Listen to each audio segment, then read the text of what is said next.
ఐదుగురు పిల్లలు అయినా అమ్మా నాన్నలు కొంతమంది పైనే ఎక్కువ దృష్టి పెడతారు. ఈ ఐదుగురిలో మీరు ఎవరి మీద ఎక్కువ ఫోకస్ పెట్టేవాళ్ళు?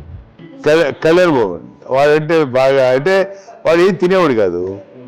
అసలు ఏది ఆడికి ఏది తింటాడని వాడికి నచ్చకపోతే, నేనైతే నచ్చకపోతే చాలా గోల్ చేసేవాడిని. అన్నయ్యకేమో చాలా అన్నయ్య ఏదైనా ఏది పెట్టినా తినేవాడు, అసలు అడ్జస్ట్మెంట్ అంటారండి. నాకేమో నచ్చకపోతే చాలా గొడవ పెట్టేవాడిని. తినే ఇది ఒక అన్నం, ఇది ఒక కూరలు తను వెళ్ళిపోయేవాడిని. అమ్మకు తిట్టి నాకు వెజిటేరియన్ ఎనర్జీ ఉండేది, అంటే చిరాకు అనమాట.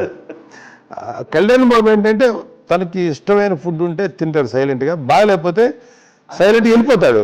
అమ్మకి డిమాండ్ రండి, వదిలేమ్మ తన తింటాడు. అది నిశ్శబ్దంగా నిరసన ప్రకటించేవాడు. దాంతో వాడి గురించి చాలా ప్రొటెక్టివ్గా చూసేవాడు అమ్మ. లేదా చిన్నప్పటి నుంచి కొంచెం వాడు వీక్గా ఉంటాడు, అంత బలమైన ఇది కాదు. దాని తర్వాత కొంచెం అందుకని అమ్మ వాడిని స్పెషల్గా చూసుకునేది. వాడు స్పెషల్ కిడ్ అయ్యాడు.